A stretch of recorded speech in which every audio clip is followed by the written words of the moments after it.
Well, thank you again for joining the author's table again, and um, I guess we'll get started, shall we? Absolutely. I am ready. I noticed that you colored your hair. I did. Thank you for Yes, noticing. yes, of course. Yeah, let's start with how you got started in writing and what motivated you to do that. My mother, she's always been a writer herself, and Mm, she encouraged all eight of her children to write or study. She loved that I was one of the. There are three of us out of the eight that went on to higher education after high school. mm-hmm. Um, Everybody graduated high school and then they went off on their own way, but three of us went on. I waited later in life to go to college. However, the three of us were highly encouraged to do that, to learn and to Mm-hmm. keep doing whatever we had to do. And I got out of so many chores by having book reports to do. Yeah, And I loved reading yeah. and I loved writing about books and I loved writing stories. And I remember when I was 12, I won an award for the most oral book reports during summer vacation. Everybody else was off playing. I was in a corner under an oak tree somewhere reading books. And then I'd take them back to it was a small town. So the only library was actually in the school. Oh yeah. So I would go and rent, yeah, I guess you call it rent, borrow books from the library. Mm-hmm. And then I'd go back within a couple of days and do my oral book report. And after a while, the librarian would say, Mary, I know you read the book. You don't have to go in so much detail. Now, did you have like a certain subject you enjoyed writing about at that time, or just anything? Just daily life, how mean my brothers were, how Like a unkind journal. a Yeah, journal. I've right. always been a journaler. Yeah, I had one of those little tiny library diaries with a yeah. little lock on it that only a child can manipulate. That's awesome. And um, I wrote a lot of letters. I wrote, because I was born in 1955, so I was a child of the 60s. Hmm. And we couldn't use long distance. We knew better than to try to call our distant relatives. And I had a grandmother who lived out of state, and I had Hmm. cousins all over the area. But I was able, my parents didn't mind a 5 cent stamp, 6 cent stamp. Those were the good old So days. I would write letters to as many people as I could. And that was, I think, the beginning of my journaling more than Hmm. anything else. Hmm. Um, my letters to Santa Claus were probably 5 or 6 pages long and didn't include what I wanted. They was just, catching him up on my life. And he responded too, didn't he? No, not Oh, really, Mary. because we were taught. Well, my mother had 8 children, Sure. so Yeah. she taught us quickly that Santa could not respond to every child individually, Okay. and that was something that changed as I became a mother. Hmm. Santa Claus not only responded to my children individually, he also left positive proof that he and his reindeer had been there. There you go. Nice. Yeah. Now, also, your book called "Go with Angels." That took you Yes, 40 years to write, it did. and I do want to say, congratulations Thank on, you. on selling over 100 copies of that book. Yes, I just hit 106 last weekend at a book signing in Melbourne and Florida, not Australia, folks. Uh, hit 106, and I think the biggest coup de grace for me was one woman bought a copy of my book at MetaFest, which is Hmm. an event that the nonprofit I run puts on, and she bought a copy of that back in January. Then in February, she said, Mary, I want to buy 10 more copies of your book. I want And to give them away as gifts. And I said, that's amazing. Thank you. mhm. I'll get them worked up and get them in the mail. She said, no, I'll wait till I see you at the next manifest and pick them up. Well, then it worked out in between that conversation and last weekend, I had a book signing. I talked to the people at Essential Elements and they asked me if I'd like to come back and do another book signing. So I did. Mhm. So this woman and her husband came, and not only did they buy 10 copies of Go with Angels, they pre-ordered 10 copies of my angel book. Nice. That is And fantastic. if I may, I'd like to tell you quickly, Hmm. even though the first book took me 40 years to complete, the second book, from the moment I had oh, that aha moment that Yes. writers get, I need to write this book. Yeah. From the moment that I had the idea, the conception, to having copies in my hand for distribution took 4 months. Wow. I've I've got other books that I've been working on for 20 and 30 years, some 10 years or whatever. But this one came about in 4 months. And thanks to an inspiration that you gave me the last time you and I talked, I am now working on my third book. And Excellent.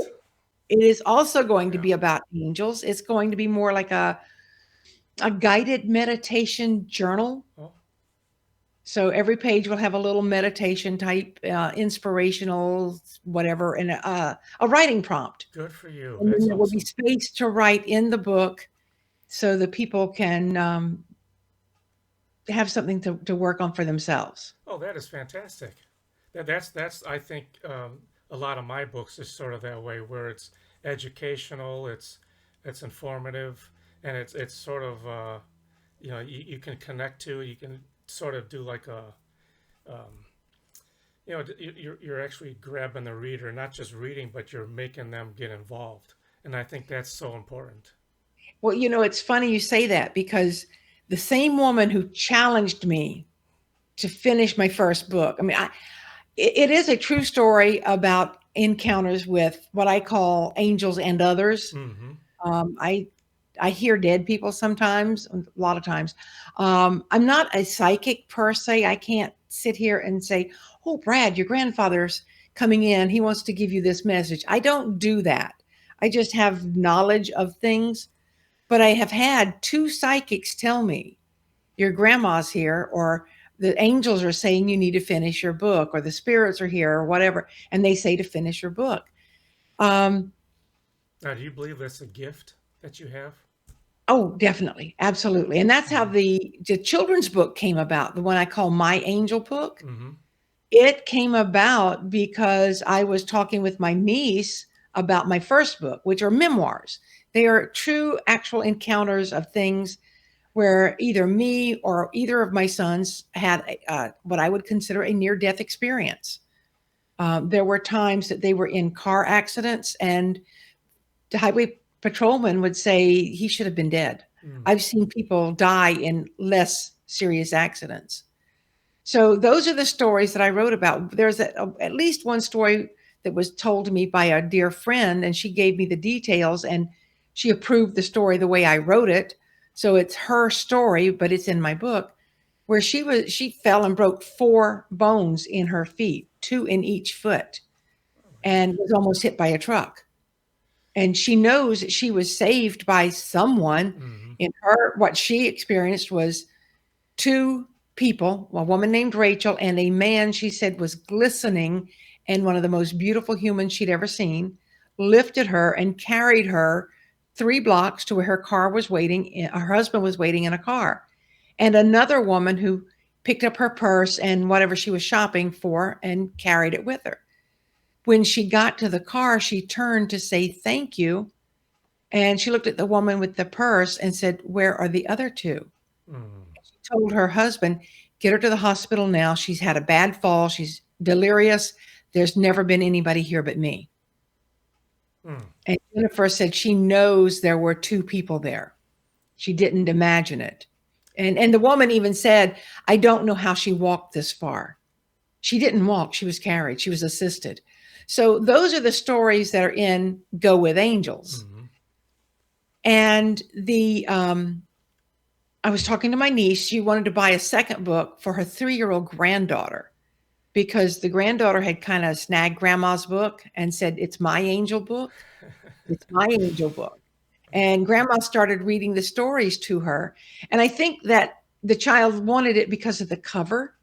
Mm-hmm. The cover was rather interesting, I think. Yes. But anyway, not Jennifer, Stephanie, my niece, and I were just discussing after she bought the second book, what do you do next? Because she knows writers are always writing. You know, you're Yes. always thinking about the next book. Absolutely. And so I told her I had several children's books, several other memoiric type anthologies. They're all kind of themed. I have at least two probably based on writing. You know, I have one I call Writing About Not Writing. And I have a few that are they're just different. And then I've got a couple of novels. And she said, "Well, why don't you put them in alphabetical order and just finish them that way?" And as soon as she said that, I heard a voice say, "No, I Hmm. want you to write a book about angels for children." Hmm. And that's how my angel book came about. It started with an idea and I ran with it. I couldn't stop. I couldn't rest until the book was finished. And in fact, later on this afternoon, which I know that your show's airing a different time than current time, but um, the day as we're doing this review, I'm planning to do a pop-up book signing because my angel book just came in yesterday. Oh, pop up. So I'm going to put a tent up probably in my front yard and make an announcement and tell people to just contact me if they want to know where I live, and I'll send them the address. I'm not going to post it online That's because you pretty. just never know. That's pretty a neat way of doing it, though. That was an inspiration I got yesterday afternoon. Yeah, just go out there and do it because you never know. I mean, if nobody shows up, I'm still at home. It cost me anything. That's right. You know, another thing I like to bring up too. You're involved in an award-winning publication. It's Yes, called Be Unique. be unique, and it's Yes. spelled different than it sounds. It's Hmm. Buneke. When I first told my husband how I wanted to spell the corporation, he said, you don't make a mistake like that. Why would you misspell that word? I said, I'm not misspelling a phrase. I'm creating a brand new movement. And it really is because if you look at the word be unique on our logo, the Hmm. U is capital, everything else is lowercase. And that's because it's all about you, it's Hmm. about us, it's about the universe. That's right.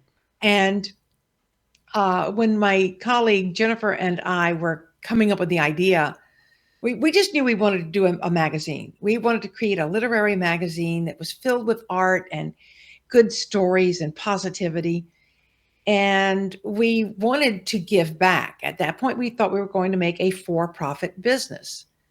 And so we said, let's figure out which organization or which two or three we want to donate to. And we couldn't narrow the list down below 150. We just got stalemated there. Mm. And the 150 are the ones everybody else knows about. You know, these are the 150 most popular: Save the Whales, Greenpeace, American Cancer Society, juvenile diabetes. You know, it's the ones everybody knows about.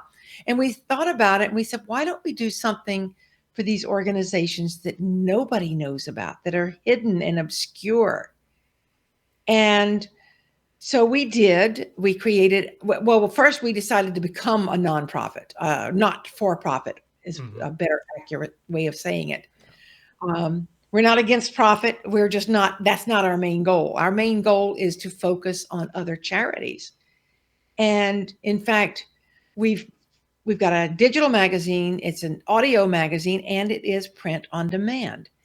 We print 1,000 every 3 months, and those are distributed at MetaFest, which is an event that we hold. That's our main fundraiser for the year, or four main fundraisers for the year. And um, we also do films. Our films have won awards. We have a podcast of our own. Well, I call it a radio show because it has 14 different podcasts. Oh my gosh, Mary. The films have helped other nonprofits raise much money. We helped one local nonprofit, a historical home, in their endeavor to raise $500,000 because they needed to raise that kind of money for a matching grant so Hmm. they could afford to buy the house from the original owners. Ah, there, And that's yeah. Go ahead, That Mary. that's our biggest success story. But we've helped other not for profits also raise money by creating films for them, or even doing a the manifest. In fact, we recently invited a fairly new not for profit called 100 Acre Hollows. They are it's just a retired couple that helped manage a sanctuary that was deeded to them by the county for, I think, 99 years. And they have gopher tortoises and bobcat and lots of other wildlife. And it's in a thriving area, I believe in Vieira or Suntree. So Okay. it's a little area that, there are a lot of suburbs around, but there's about 100 acres of wildlife preserve, and these people are the guardians of it, I guess you could say. And what they do is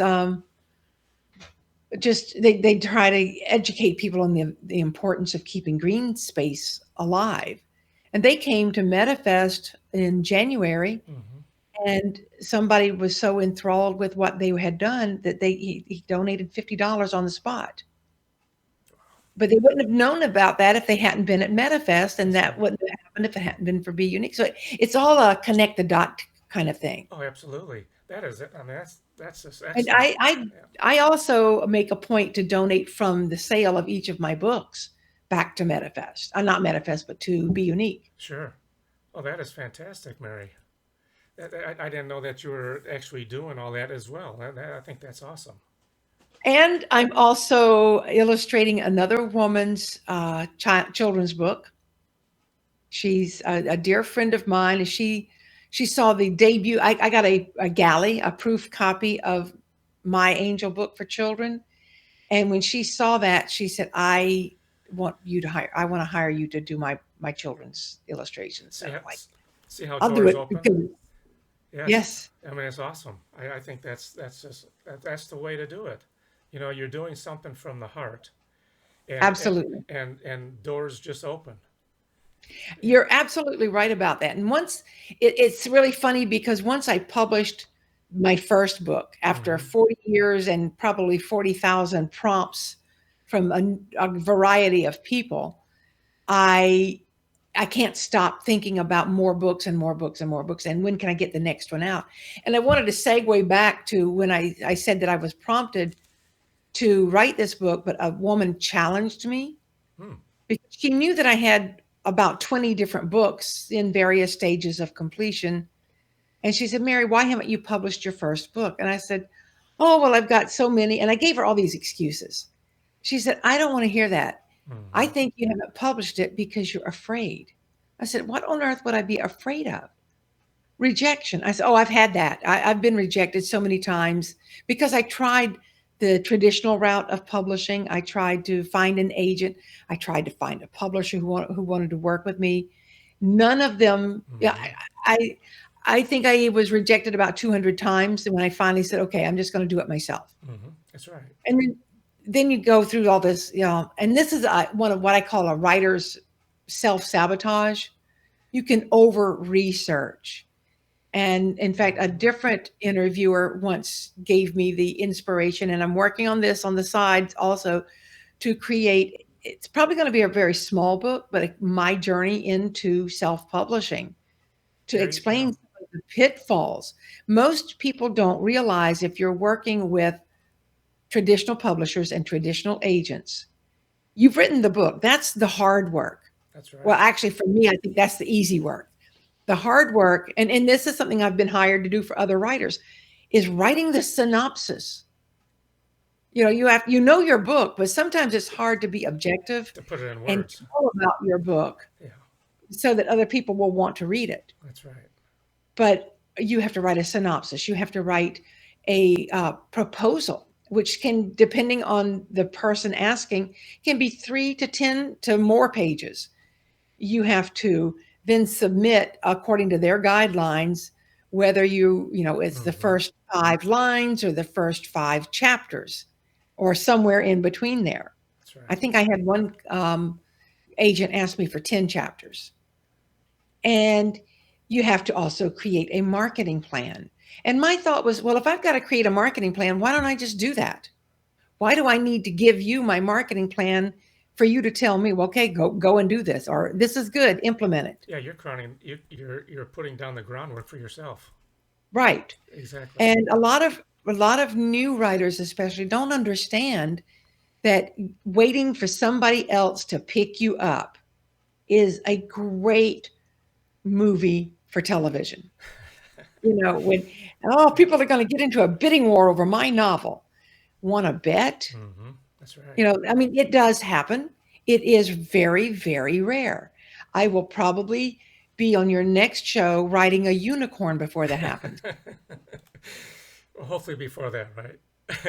Good. Yeah, but I think everything that you're doing comes from the heart, and I think it's so critical that more people like you can do that. Because and that was my next question is, what can you give a new person or a new author, the guidelines of how to start, how to branch off. It's very difficult to start off.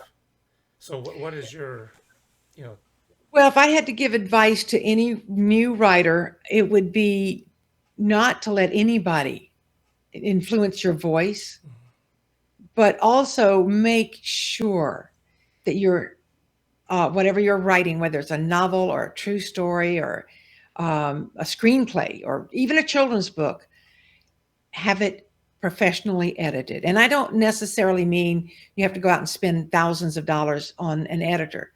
Um, you can ask your friends and your mhm, peers to read the book, but make sure that they have a very critical eye. Make sure one of those people is the person that's going to know if you put a space between the last word in a sentence and the period, or mhm, if you put two periods at the end of your sentence, or if you've misaligned it. A lot of times we don't keep our file. And in fact, I'm working with a writer right now. She dictates most of her stuff and it is written for her. So it's hard sometimes for a dictation app mhm. to translate properly. And she thinks the words are fine because she's not real big on spelling. If you're not going to hire a professional editor, which I will throw my hat in the ring right now, I am, and I do take on new clients. That's how I can afford to get my books printed. Um, but Yeah. if you're not doing that, make sure you have a person in your circle who has a very critical eye and Mhm. isn't afraid to say, you've misspelled this word. Right. Yeah. Because to me, that is the biggest um, heartbreak I see when I buy an indie author's book, and you can immediately tell whether or not it's been edited at all, or if they've just read it and had their friends go, "Oh, I love it! I'll buy 6 copies because I love you so much." Right. Yes. Yeah. And Because. and going back to the one woman who bought 10 copies of each of my books, what makes this so phenomenal is I had only met her a month before. I met her in December, and she came to the January MetaFest. And it's not, I mean, she's in my circle now, but she is not someone that I would have considered in my circle. She was basically my first random book Mhm. buyer. Isn't that something? How it works out? Yeah. But Um. yeah, as far as advice goes for new writers, just don't ever stop writing. Don't stop reading and read everything, whether it's in your genre or not, because you're going to pick up tips from how-to books, Right. and you're going to pick up books tips from just reading other well-known authors and see how they form their sentences. Don't try to copy them, make it your own, but by all means make sure enough people, enough critical people. And I would not ever have one of my sisters read one of my books to give me criticism, Mhm.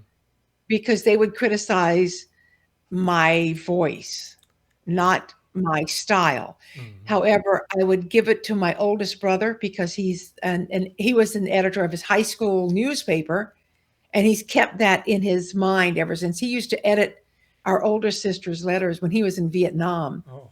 He had a red pencil, and he would correct her letters and send them back home. That's something. Finally, Mary, where do you have a website, and where can readers contact you? The best way to contact me is either through Facebook or, well, there's so many ways. Um, my email or just through Be Unique is because I'm managing Be Unique, and I've got my finger on the pulse of any Okay, contact that comes through.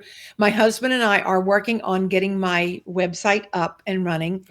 okay, We're close. It's just not quite ready because I've been writing so fast. I haven't been able to do the administrative side of the things that a writer needs. And that is something that I would highly recommend also for new writers is get your website. hmm It that's doesn't have to be perfect. It doesn't have to be glamorous and bling bling bling, but you have to have a way for people to reach out to you. that's right. Just get it And out there. most people can find me on Facebook at Angel Author, and my email is author Mary Brotherton at gmail.com. Excellent. And then again, beunique.org. You can find me there. Fantastic. Well, Mary, I thank you so much today, and for taking the time to spend with me and everyone else. And I wish you the very best on your journey, Thank you. and I hope to see you in November. November would be awesome. Yes, I was hoping to be at the authors event in April, but it's the day after my MetaFest, and I know from the last two, I'm going to be wiped out. yes. So I wouldn't be doing anybody any favors by showing up there. But definitely, I'm going to be at the Authors for Authors event at Yes, Cali in November, and that's awesome. always the week before Thanksgiving, isn't it? That's correct. Yes. Well, Mary, I thank you again, and I wish you the very best, and I know you're going to do very well. Thank you, Brad. I really appreciate it, and You, I'm glad to be on your show anytime. thank you so much. Maybe maybe in a couple of months you'll have me back and I can talk about 3 books instead of just 2. That's right. I hope so. Thanks a lot, Mary, and you have a great Thank day, you. okay? All right, you too. Thank you. Bye-bye. Bye bye.